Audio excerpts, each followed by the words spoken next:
Kuate nar kamale indial wane kundial rientan. Take a motor long gore babaladia. Michi jagan video mature bell gore big with a manuguda, a video motor long. Carry out the manjit, work on 1 year long.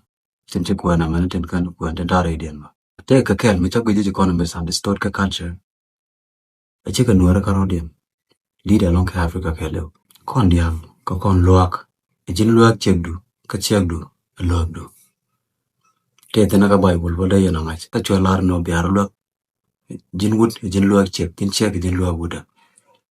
Antama, sudor sabatwo. La jagu jimi to check lumichi log. A choke kitchen a chuatal. Bajo kwet. Kan morte delen kel. Balar na munga ka. Ejan tiada dan di check poni na No, chedan. Chikona duranum. Ano bi check du bi log. Ke betal. Kia bi luak activities to come. Chia dwaranum. Tala madayar kaji. Kamu waju kwet kaja na mo. Lo no ne te waju kwet bo. Tala mangai kene. Chia na waka banda. Michi chia de me chuj. Wana lara pa yalap. Kajana. Ba tendi alten go lana chang. Dekalat. Wada kutalan. Walang na bini. Walang na tiyak na kamo.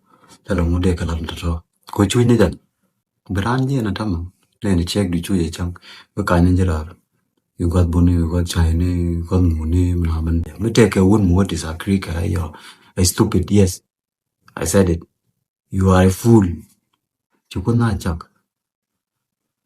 And a lock, Loban Rolo, which have to be locked, which ought to be locked. Here, obey Janajan bullet, like balloon chang, but onion meat. Of course, what a provider. Jalati Alana. But you didn't know it's check the cheddar lock. I won't need that on more. Many on by look at check. Be a cool man, how smoothly your life will be in a check. I know by man by lack of. Come, you were a little look at you. Would you and got Bunugula with them? Ah, and done at an engine junk. I went in the kitchen. See, do no check a man, dear. Kataman, Jana Jawan, Banaman kon Banakalwak. Golden Chui Kenton, which I'm a tweet book. Did check the day and a log dear Jay Wickel. The shy or the breakfast deal then. Her opinion upon by India. I love the comment section. We can't hold Monday with. Maybe at a month.